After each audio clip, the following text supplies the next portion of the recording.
So talk about the merging of these two amazing films to make Glass and your part in it.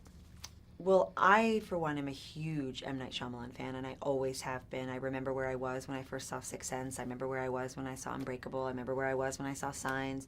You know, it was a huge, like, pinch me moment when I got the call saying that he wanted to meet me, and I couldn't believe it. And I was like, for what? And my agents were like, we don't actually know. Like, he hasn't told anybody what it's about. And when I met with him, he said to me, you know, it's a sequel to these two movies. And I was like, wait, do people know you're doing this? And he's like, you know.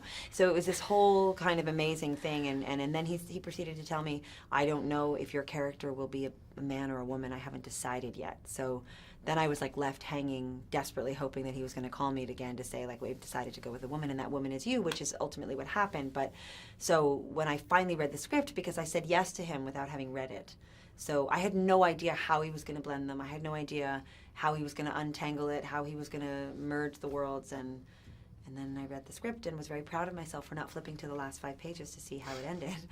And I, you know, stayed with it and learned like everybody else does. Talk about Glass's unique take on the superhero genre. Well, what's so extraordinary about this movie and about, you know, the universe that Night has created is that it so predates all these Marvel movies in a way that's kind of amazing, because it's a grounded superhero movie. There is something about it that feels somehow possible, and it makes you ask that question, what if? Which I think is such a wonderful way to enter a world and a portal, you know, which I always feel like we're doing when we go sit in the dark with a bunch of strangers and watch a movie, and you really enter this universe. And something about, like, could the guy that's saving the community be the guy who works at your local electronics store as a security guy? And, you know, it's just a kind of beautiful meditation on these possibilities, and I just think it's a kind of uplifting notion, and to be able to watch a movie about power and fantasy and all these things, and not see anybody with you know, a rocket pack and an iron suit. That, you know, not that those movies aren't wonderful, they're hugely entertaining, and I have enjoyed watching many of them, but I love being a part of this world where all the same elements are at play, but in a way that feels really grounded. Was there a scene that you filmed that just had a lasting imprint on you?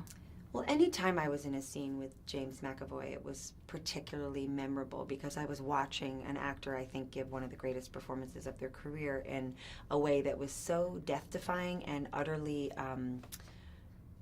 effortless in appearance. I mean, it just looked like he was just able to just jump inside these physical bodies and come up with these characterizations that were so immediately recognizable as real, fully realized people, that it just was hard not to giggle sometimes at their accuracy, and it was just really amazing. But probably for me, the scene that stands out the most was the scene that takes place in the pink room in the institution, and all 3 of these characters are sitting in front of me, and I am the lone person in the room with them, and I'm about to try to reorganize their brains in terms of the way they're thinking about their abilities. And you know, it's not nothing for me as a fan of these movies to be sitting in that room, which if I were working with any one of these actors on my own and on their own, it would be an extraordinary experience for me. But working with each of these actors in a scene like this with their costumes on and playing these characters that for me are quite iconic was very surreal and totally thrilling. Thank you so much. Thank you.